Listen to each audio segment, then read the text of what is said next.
Но главная моя работа — это учитель истории 10 лет. Затем не общей педагогики Академии педнаук.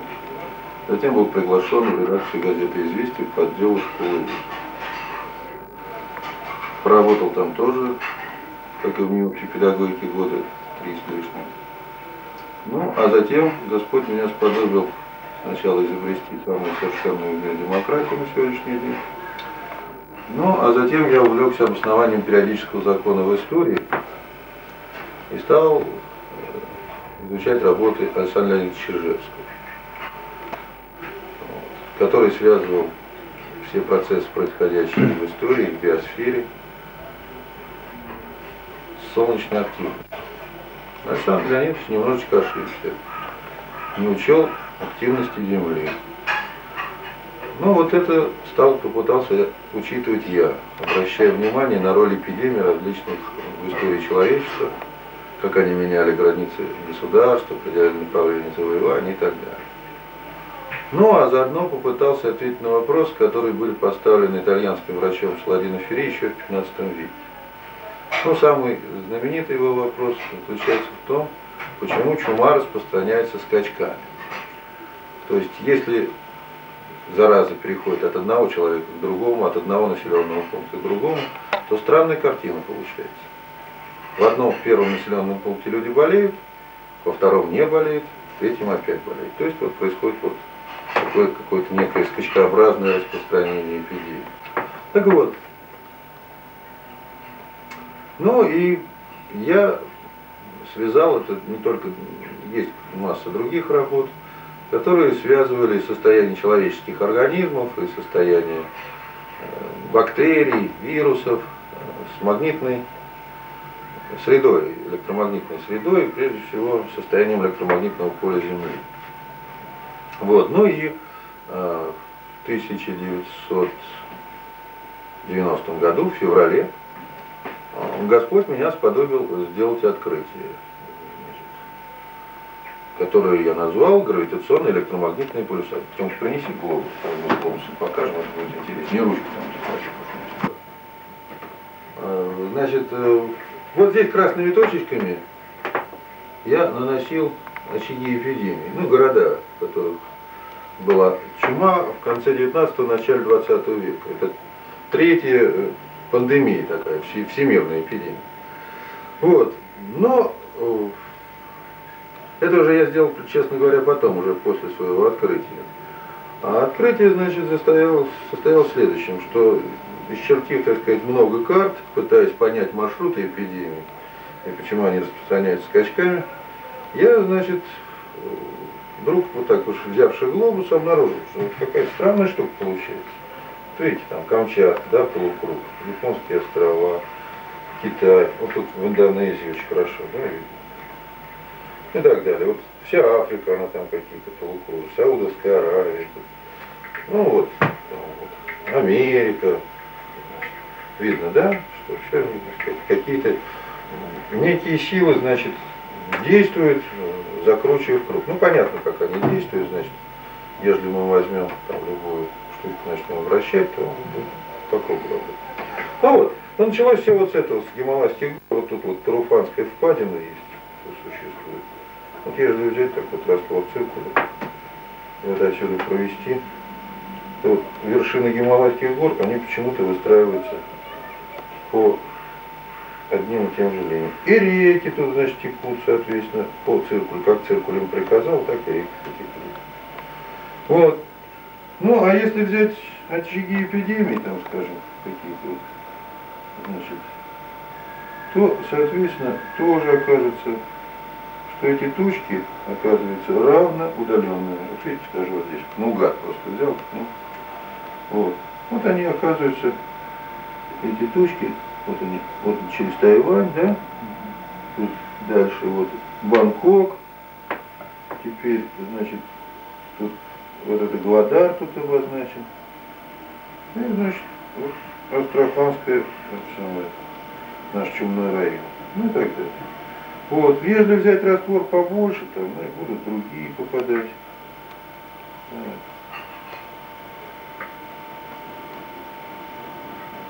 Ну, тут слишком я взял большой. Сейчас вот чуть поменьше. Вот в Японии тут два города были поражены. Окинава. Вот. И, значит, соответственно, опять-таки окажется, что вот эти вот точки опять равноудаленные. Ну вот наиболее, так сказать, вот тут я дырку провертел уже. Вот Саудовская Аравия. Но если посмотреть, вот Аден, допустим, да, и вот опять Гвадар попадает, видите, да? Валерий Ильич, вы изучали Так. все эти данные на теме чумы, да? Вот, да, Лондон. Ну, сначала и чума была, потом холера, в общем, это все, так сказать, потом можно карту показать. Вот. Значит, ну вот видите опять, но самое главное, вот видите, побережье Аравийского полуострова тоже выстраивается в соответствии с ножкой циркуля. Соответственно, таким образом, значит, поскольку на микробы и вирусы воздействуют электромагнитные силы, но земное притяжение определяет профиль, очертания тех или иных берегов, разломы, которые заполняются реками, там, островные дуги и так далее, вершины гор. Ну, горы это те же самые острова, только не затопленные, понятно? А острова это затопленные. Это ясно. Вот.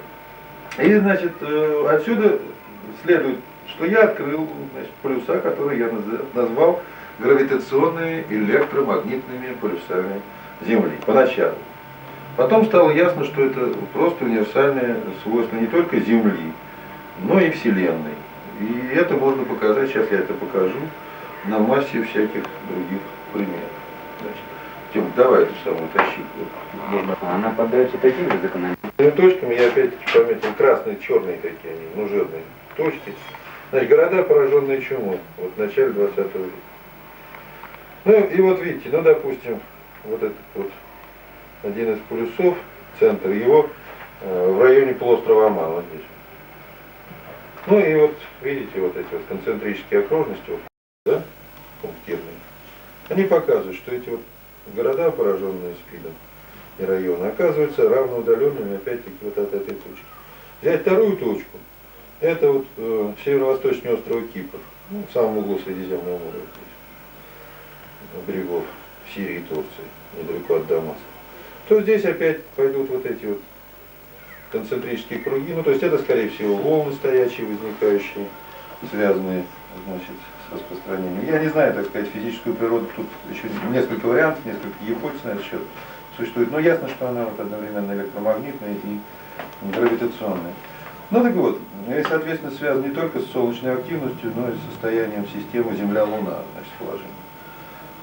Значит, но тем не менее, значит, можно определить вот маршруты, значит, эпидемии. Вот третья точка тут недалеко от Батуми. Да. Значит, вот наложение этих волн, оно, собственно, и определяет, значит, изменение электромагнитной ситуации в том или ином районе и, соответственно, заболеваний или наоборот их отсутствие. Да. Если вы открыли, в общем, принципиальные новые причины для возникновения заболевания, Да. то соответственным образом можно вывести принципиально новые механизмы предотвращения этого заболевания, то есть профилактические мероприятия совсем иного плана. Да, конечно. Ну вот я говорю, вот со СПИДом, так сказать, я когда-то в листе главному редактору их местной газеты, там Советской Калмыкии, То что есть ли. они гораздо дешевле. Да, конечно, естественно. Вот я ему объяснял, ну, очень простые вещи. Вот со СПИДом та же самая картина, значит, вот один из полюсов, он в районе города Шахты, значит, находится вот здесь, вот там, берег Северский Донец, вот так вот там куча. И вот города, пораженные, о которых я знал из публикации «Комсомольской правды». Элиста, Волгоград, Урюпинск. Больше я не знал. Значит, затем я провел вот окружность через эти три точки, соединив их. Туда еще попало, редактор так смотрит, говорит, ой, Ставрополь. Я его спрашиваю, говорю, что, Ставрополь тоже спит? Говорит, да. Значит, потом говорит, ой, Советская. А Советская это очень маленький райцентр, там, ну, 10 населения, значит. Вот. Я говорю, что в Советском спит? Да. Я говорю, ну я же не мог этого вычитать нигде. Да, говорит, не могли. Ну вот я говорю, вот видите, говорю, как легко определить, значит, где у вас люди будут болеть СПИДом, где не будут болеть СПИДом, куда вам вести одноразовые шприцы, куда не вести, где без них можно обойтись. Для того, чтобы... Значит, нет, более того, это сейчас я расскажу. Значит, и, соответственно, что происходит? Значит, можно, соответственно, определить, куда людей можно эвакуировать. То есть, если их эвакуировать вот сюда, то они будут болеть тут и дальше. создать центр по излечению СПИДа там в районе города Шахты или города Ростов, значит, это наоборот усугублять ситуацию, а не улучшать ее и так далее. То есть открывается картина, и можно принимать четкие разумные решения. Вот. И, соответственно, даже лечить людей просто путем перемещения. Даже без лекарств, и даже на небольшие пространства. Вот. Но для этого, так сказать, вот у меня иллюстрация еще существует для того, чтобы это вот геофизики уже 25 лет фотографируют кольцевые структуры, это те же самые гравитационные электромагнитные полюса, только наиболее яркие. Ну, вот тут принципиальная схема дана. Вот они их делят на положительные, значит, где ядро таким вот пупком выступает, и отрицательные, там, где, да, где холм. И там, где выемка, наоборот, значит, где впадина, вот это ядро, то, соответственно, это отрицательно считается. Вот. Ну и тут вот различные формы приведены, там, концентрическая, сопряженная, орбитальная, сложная, значит. Но на самом деле тут они, в общем-то, все так или иначе являются орбитальными. Тут можно еще много других, значит, фокусов показать. Ну вот, самый простой пример. Вот здесь, значит, доктор технических наук Меркулов объясняет теорию вихря, смерча. Вихри и смерчи, кстати, все тоже зарождаются вот в этих точках. Вот. И вот он, видите, вот, он показывает, что это вихрь, смерч действует по принципу шарика-подшипника. Шарики тут катаются, значит, и, соответственно, вот с очень большой скоростью, значит, воздух начинает раскручиваться. И образует очень такую устойчивую систему, тонкими стенками. А вот здесь, вот, Валерий Анатольевич, угадайте, что изображено? Кольцевые структуры. Нет, не кольцевые структуры. Это эритроцит крови человека. Как видите, что смерч, что эритроцит имеют одну и ту же самую природу. И воздействие на них, следует, оказывается приблизительно, в принципе, то же самое. И даже более того, механизм работы оказывается один и тот же. Таким образом, вот видите, на уровне клетки вы тоже видите тот же самый гравитационный электромагнитный полюс, потому что, в принципе, это все то же самое. Вот. Тут у меня еще есть другая иллюстрация, скажем, которая показывает это вот на уровне спирали Пека. Здесь вот, правда, это плохо видно. Это из журнала, значит, «Наука и жизнь», 89 год, номер 5, страница 104. Вот спирали Пека. Вот видите, те же самые кольцевые или вихревые структуры, которые здесь образуются. Вот. А это вот, значит, тоже я сделал иллюстрацию для книжки. Значит, вот, который показывает. Вот, значит, это вот здесь, да, здесь, значит, вот вы видите те же кольцевые структуры, вот они расположены, да, вот по дуге идут, так? Это, значит, всякие необычные природные явления, свечения в океане существовавшие. Это, значит, техника молодежи, значит, 1990 год, 12 номер, загадочные свечения океана. Иллюстрации, значит, статьи инженера Геройка. А вот это вот секторная структура, значит, межпланетного магнитного поля, ну, от Солнца. Те возмущения. Да? Ну, как видите, во-первых, нет, во-первых, это совпадает, а во-вторых, это все похоже еще и на смерть. Совершенно верно, о которой знали еще древние арийцы. Вот. Но это уже, так сказать, такие загадки. А что касается, значит, заболеваний, то вот здесь вот эта вот иллюстрация, вот, значит, вот этот материал под названием «Снимите черные очки», вот он появился тоже не случайно. Это я когда-то прочитал 25 апреля прошлого года, 91 года, прочитал статью в газете «Правда» о том, что вот здесь вот были поражены вирусным гепатитом, ну, желтухой, да, чтобы понятнее публике было. Значит, вот здесь вот в Локтевском районе, вот два, так сказать, были поражения этим самым вирусным гепатитом. Так, ну, уже там выехала целая комиссия, значит, стали определять, стали грешить на пожар на шахте полиметаллических руд. Как вдруг эпидемия началась за 400 километров от этого места, значит, в другом районе, где никаких шахт не было, никаких полиметаллических руд и пожаров тоже. Вот. Значит, ну, имея возможность, так сказать, то есть, зная уже теорию, я, значит, соответственно, определил, что вот в этом виноват, скорее всего, была, так сказать, первопричина, это вот активность вот этого полюса в районе Ишима, Ишимский полюс, вот это где тут делает дугу. Вот, ну тут видно, тут как раз Иртыш параллельно течет, Обь течет, а тут вот еще Сибирский Урал параллельно текут. Вот, я так взял на обыкновенной школьной карте, контурной, циркулем, значит, вот провел эти окружности и так далее. И причем, значит, точка пересечения оказался ряд других городов, там, ну, Нижний Тагил, скажем, вот здесь вот где-то Ноябрьск, город такой. Значит, когда мне уже звонили тут во время эпопеи, когда мне звонили люди со всего Советского Союза, значит, чтобы найти исцеление там, от разных заболеваний, от рака, ишемии и так далее. Вот. Позвонили из Ноябрьска родители мальчика больного сахарным диабетом. Ну, я их заодно спросил, говорю, а гепатит у вас там случайно не начался? Это было уже в октябре 91 года. Говорит, да, вот нас по радио предупреждают. То есть, соответственно, я мог прогнозировать начало эпидемии.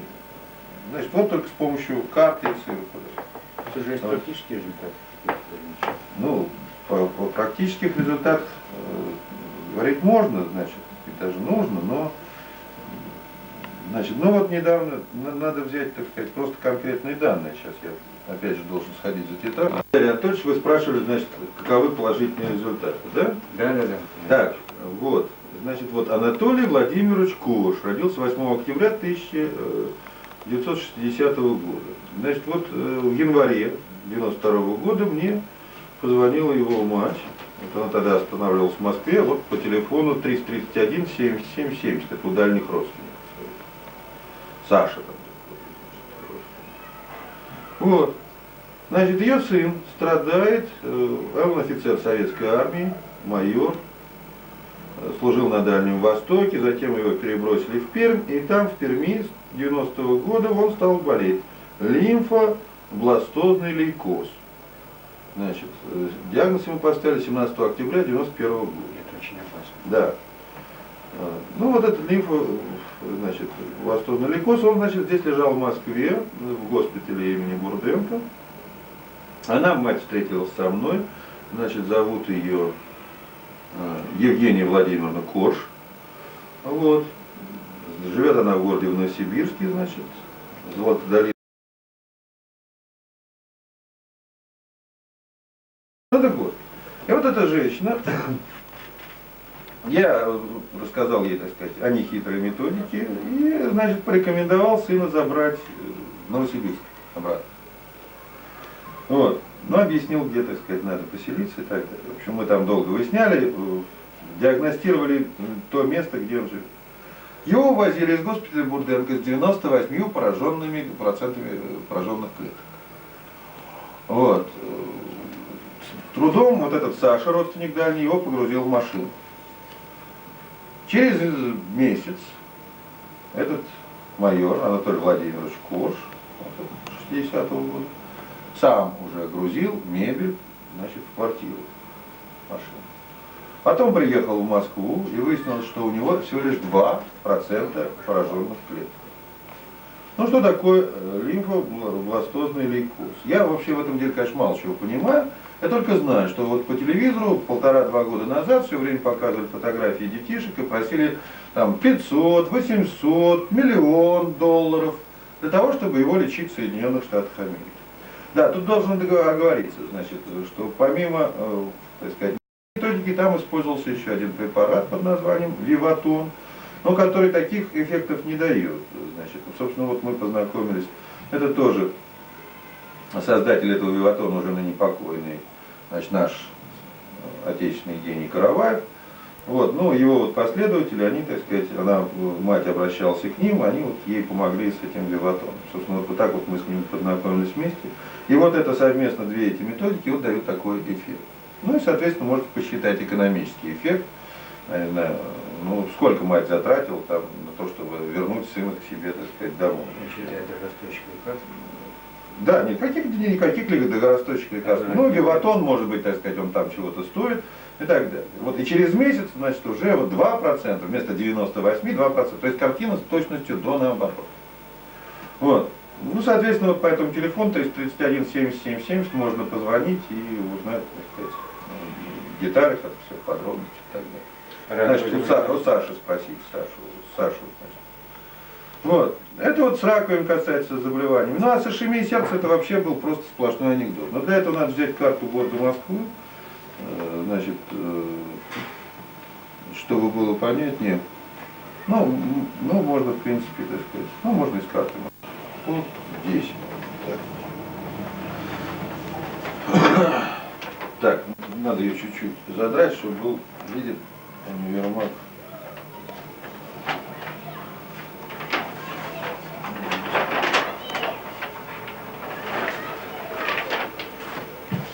Так, значит, где у нас бассейн Москва? Вот здесь. Так, значит, вот здесь вот в районе излучины, да, Москва-реки, вот здесь вот в районе станции метро Кропоткинская жил некто Казаров Эдуард Иванович. В 1972 году он получил квартиру в Теплом Стане и переехал вот сюда, в Теплый Стан. Сначала вот сюда, вот здесь красная точечка.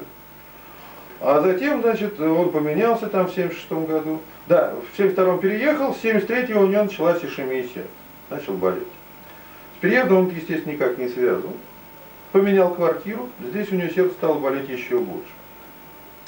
Ну, он был начальником крупного отдела, там, какого-то НИИ, математического, вернее, электронщиком, по-моему.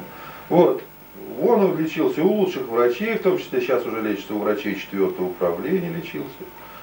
18 лет. В итоге, значит, 56 лет, в возрасте 56 лет, он 36-го года, по-моему, рождения, значит, его отправляют на пенсию. Ну, с тем, чтобы он тут вот осел еще попрочнее и благополучненько помер досрочно. Вот в районе Теплого Стана. А здесь Теплый Стан такая вот блямба, это вот кратер, по-моему, потухший вулкан. Так вот, дальше это самое. Позвонил мне Казаров Эдуард Иванович вот после того, как в собеседнике в 13-м номере прошлого года, 91-го, была опубликована заметка «Не бойтесь ни рака, ни СПИДа», и был опубликован мой домашний телефон. По этому телефону 4000 человек позвонило уже. И, значит, соответственно, я его по телефону проконсультировал. Я его попросил, значит, пройтись по нескольким точкам. Вот здесь вот в районе улицы Академика Капельницы, потом вот по Островитянам и так далее. Вот он мне рассказывает. Значит, Валерий Евгеньевич, вот у Капельницы почувствовал себя совершенно паршиво, уже окончательно противно. Это было где-то 30 или 31 марта прошлого года. Затем он перебрался вот сюда к Островитянову, значит, вот здесь у меня так уже состояние было средней паршивости. А вот здесь, говорит, в районе улицы Академика Бакуля, а здесь очередной такой вот небольшой гравитационный электромагнитный пульс. Он здесь, говорит, я впервые за 18 лет почувствовал себя нормальным человеком. Ну, понятно, что если Эдуард Иванович будет соблюдать гигиену электромагнитных полей, знать, где ему гулять, а где ему не гулять, куда соваться, а куда не соваться, то, значит, постепенно его сердце придет в норму. Но если даже и не придет в норму, то, во всяком случае, он может прожить в определенных местах гораздо дольше, чем это нужно. Ну вот, для справочки, значит, вот я ишемию сердца, так сказать, ну, не вылечиваю, я не могу сказать, что я вылечиваю. Я, так сказать, консультирую. Но Эдуард Иванович может вылечить исключительно по телефону. Значит, Соединенные Штаты Америки ежегодно прямые косвенные убытки от ишемии сердца составляют порядка 250 миллиардов долларов. Значит, на это гробятся огромные средства.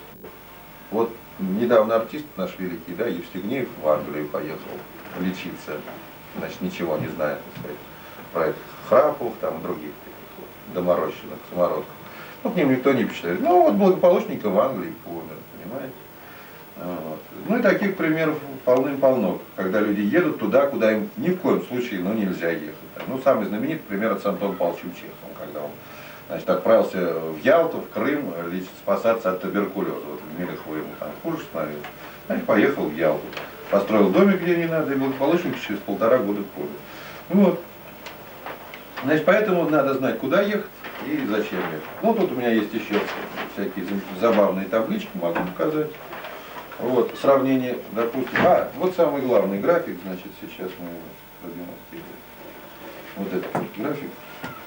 Он показывает, что вся нынешняя медицина без Храпова, она абсолютно ничего не значит и силы никакой иметь не будет.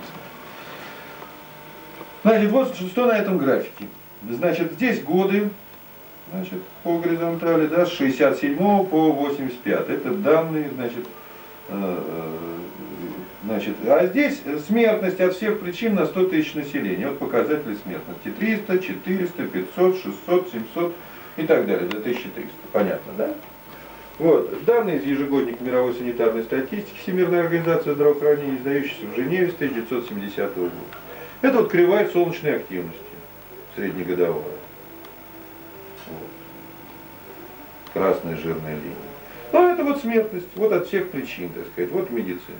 Вот берем две страны, совершенно с одинаковым уровнем жизни, с уровнем питания, уровнем здравоохранения, ну все там у них одинаково. Это Нидерланды и Бельгия. Посмотрите, в Нидерландах, значит, смертность колеблется в районе 800-900, ну, колеблется она в соответствии, видите, с солнечной активностью в значительной степени. Значит, тут к минимуму, тут вот здесь, когда она там возрастает немножко, вот она так обтекает. И вот Бельгия. В Бельгии, видите, смертность, соответственно, в 1,5 раза выше. От чего это зависит? Естественно, что не от здравоохранения, а от расстояния от тех или иных, опять-таки, гравитационных электромагнитных полюсов. Значит, возьмем другую страну. Грязную, вшивую, вонючую Никарагуа. Вот она, красная линия, вот это вот пунктирование. Это вот уровень Никарагуа. Ну, во-первых, видите, она, соответственно, падает. Опять, ну, и меняется в соответствии с солнечной активностью. И плюс, значит, вот посмотрите, смертность, значит, здесь. Она с 600 упала до менее чем 400 в 1978 году. Вот для сравнения уровень смертности в Мексике. Ну, это, правда, 1974 год, ну, тут разница не очень большая. Это вот уровень США. Понятно? Это уровень Барбадоса. То есть США где-то на уровне Барбадоса. Там похуже, чем в Нидерландах, намного хуже, чем в Никарагуа, так сказать, но получше, чем в Бельгии. Все обычно говорят про Японию, но уровень Японии тоже где-то порядка 800-900, где-то на уровне Нидерландов. Вот. Поскольку это все от медицины не зависит, это зависит от состояния электромагнитных полей гравитационных и то, как их используют люди. То есть, ну, они их никак не используют. Люди вот не вылечиваются, а люди выздоравливают. Этот процесс стихийный происходит. Вот. А его можно сделать осмысленным и целенаправленным, и, соответственно, получать огромный экономический эффект. Ну, по одним только Соединенным Штатам Америки, американцы в год тратят на свое здравоохранение 700 миллиардов долларов. Вот если взять аппендицит 1978 года, то в Никарагуа и в США смертность от аппендицита была одинаковая. По 0,3 на 100 тысяч населения. В итоге, значит, если в Штатах вырезают аппендицит за 3000 долларов, а в Никарагуа, ну, максимум долларов за 30, значит, соответственно, никарагуанская медицина, вшивая, грязная, вонючая, с необразованными врачами и медсестрами, эффективнее оказывается 100 раз. А по ишемии сердца в 5770 раз, поскольку смертность от ишемии там 57,7 раз на 100 тысяч населения была ниже. Вот. Ну, если взять две фабрики, где из одной партии кожи делают, значит, 5770 пар ботинок, а на другой фабрике из такого же количества кожи делают только одну пару ботинок, то что надо сделать директором второй фабрики? Вот, совершенно правильно. Да. Что при социализме, что при капитализме. Так вот, значит, ну и, так сказать, ну, чтобы было уж не окончательно понятно, что тут все зависит от географического положения, это вот уровень соседней с Никарагуа Гватемалы. Так что она сначала была похуже даже, чем в Бельгии, потом, так сказать, почти приблизилась к Нидерландам. Ну вот. Значит, отсюда возникает целый ряд, ну просто возникает принципиально новая медицина. В чем она принципиальная ее новизна? Заключается в том, что возникает медицина теоретическая, основанная не на эмпирических каких-то методах проб и ошибок, так сказать, методом тыка действия. Где-то что-то получается, где-то что-то не получается, а в итоге в целом, так сказать, в массе своей не получается, как из этого все. Вот. А медицина основана на точных теоретических расчетах. Когда известно, где придет к людям исцеление, а где не придет. Вот. Ну, что касается экспертов и экспертизы, мне обычно всегда предлагают там справки, вы, так сказать, от тех врачей, от этих. Валерий Анатольевич, вы уж не сердитесь, не обижайтесь. Но вот из этого следует, что во всем мире, к сожалению, нет ни одного специалиста, который бы мог это оценить. А если такие специалисты были бы, то уж, наверное, во Всемирной организации здравоохранения они нашлись, И возопили бы уже давно, что это, ребята, у нас такая разница между смертностью в Никарагуа и в Бельгии. Вот. И тогда бы тут же поднимали дипломы у бельгийских врачей, так сказать, передали бы их никарагуанским необразованным. Но никто этого почему-то не делает. Следовательно, уровень специалистов во всем мире для меня ясен. И, в общем, к ним я особо и не обращаюсь. Я обращаюсь, так сказать, к людям заинтересованным, к больным, к бизнесменам, так сказать. Вот, к чиновникам тоже не обращаюсь, потому что чиновники ровно заинтересованы в сохранении старого положения, статус-кво всегда. Не потому что они плохие люди, а потому что они, должность у них такая. Вот и все. А на сельском хозяйстве как это? А, в сельском хозяйстве, ну какая разница, господи, значит, растения, наверное, болеют так же, как и люди. И даже в отличие от людей они никуда не могут переехать. Но люди могут разумно их, рационально сажать, сеять. Вот. Во-вторых, просто существует методика, когда можно просто меняющие, так сказать, электромагнитные поля искусственным путем сохранять урожай, избегать там поражения, там, скажем, той же самой ржой, там, спорыньей, там, и так далее, и так далее. Это все возможно. Но помимо этого, так сказать, еще и вот животные есть замечательно. Вот. Продуктивность молочного стада можно, соответственно, повышать. Или хотя бы избегать, опять-таки, эпидемий, вовремя отгоняя скот там в нужное место и так далее. Тут возникает масса всяких вариантов и просторов в сельском хозяйстве. Значит, это можно применять и приложить и к градостроению. Значит, это можно, соответственно, рационально размещая жилища, зная, где строить общественные здания, а где строить жилье, где нельзя принципиально строить жилье. За счет этого можно резко понизить заболеваемость и смертность. Вот. И опять сэкономить большие деньги. Рациональное размещение дорог, предотвращение автомобильных катастроф, поскольку это тоже связано. Вот. Поиски полезных ископаемых, поскольку бактерии, большинство, абсолютное большинство полезных ископаемых связано и с деятельностью земной коры, и связано с деятельностью бактерий. Ну, допустим, залежи серы, да, серные бактерии все образовывались. Значит, бактерии в определенных местах опять-таки живут и, так сказать, очень активно размножаются с огромной скоростью, превышающей скорость, так сказать, в обычных условиях там, в десятки раз и в сотни раз. Значит, соответственно, и залежи возникают в десятки и сотни раз выше. И, соответственно, залежи тоже размещаются. То есть можно взять даже старые карты, зная предыдущие залежи, можно рассчитать, где отыскать новые. Вот. Ну вот такие услуги предлагает создаваемая фирма «Школы полюсов» Храпова. Фамилия моя Храпов, зовут меня Валерий Евгеньевич. Телефон я уже, кажется, называл. Милости прошу к нашему шалашу. Так. Вот, ну, в общем-то, кто желает более подробно ознакомиться, может прочитать. Это «Советский патриот», 91 год, номер 2, я тут забыл написать. Значит, номер 2, я знаю, как лечить СПИД. Ну, вот здесь я как раз сообщаю.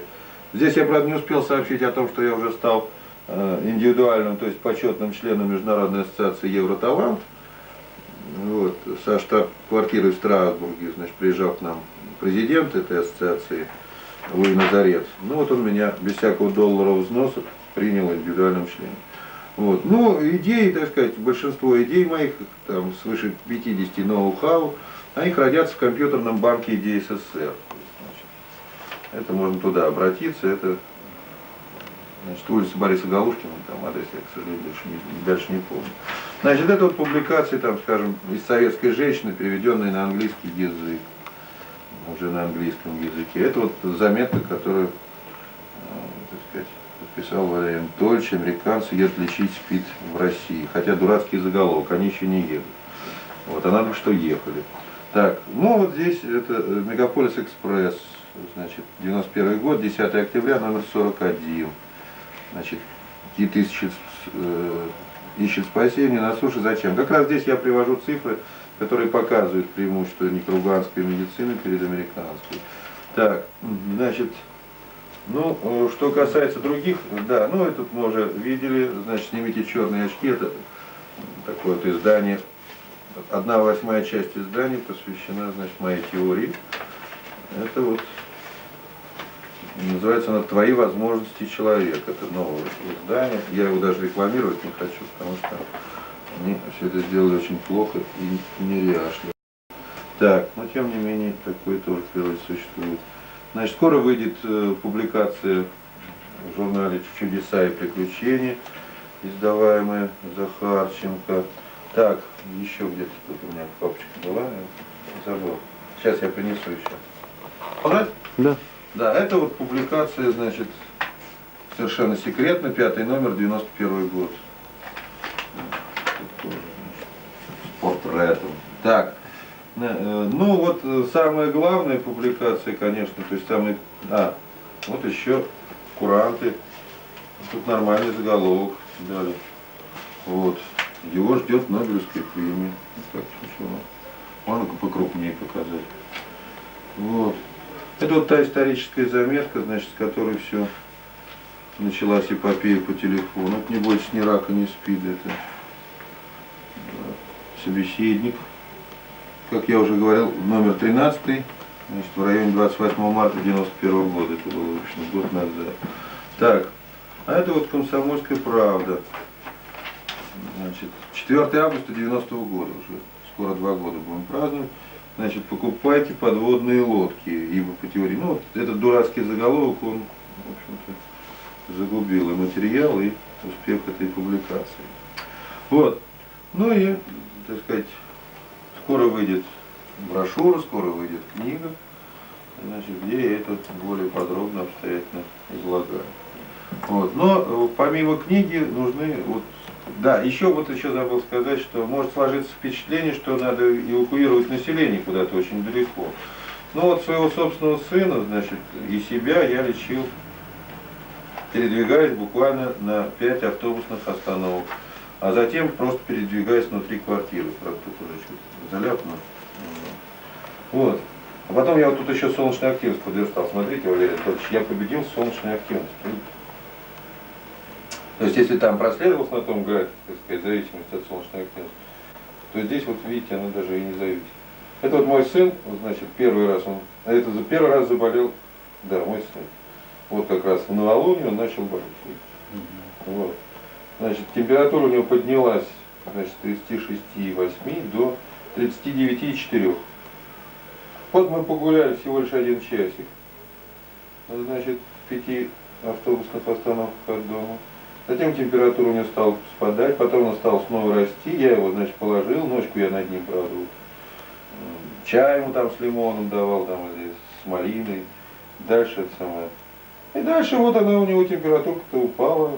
На следующий день, вот сутки тут, заканчиваются, 17, 18, 19.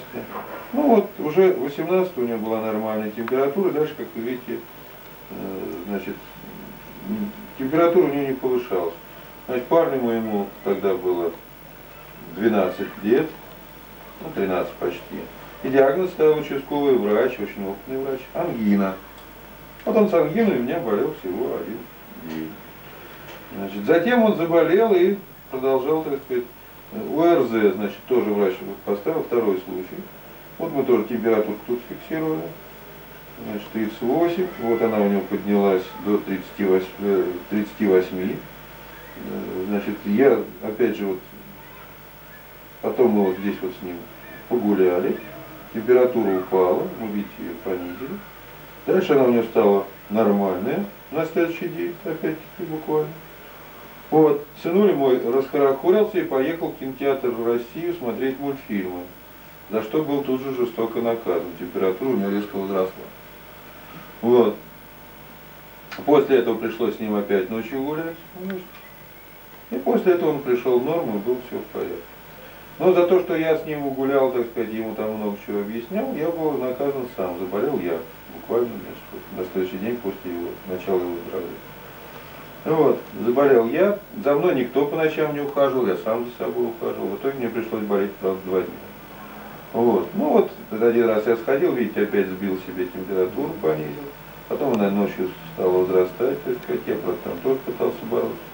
Вот. Ну, а потом, значит, пришлось еще разочек съездить, еще на часочек. Ну, все. И внутри квартиры я эту проблему решил. Без лекарств, без ничего. И так далее. Вот. Так что вот, можем написать. Вот хозяин меня подавал.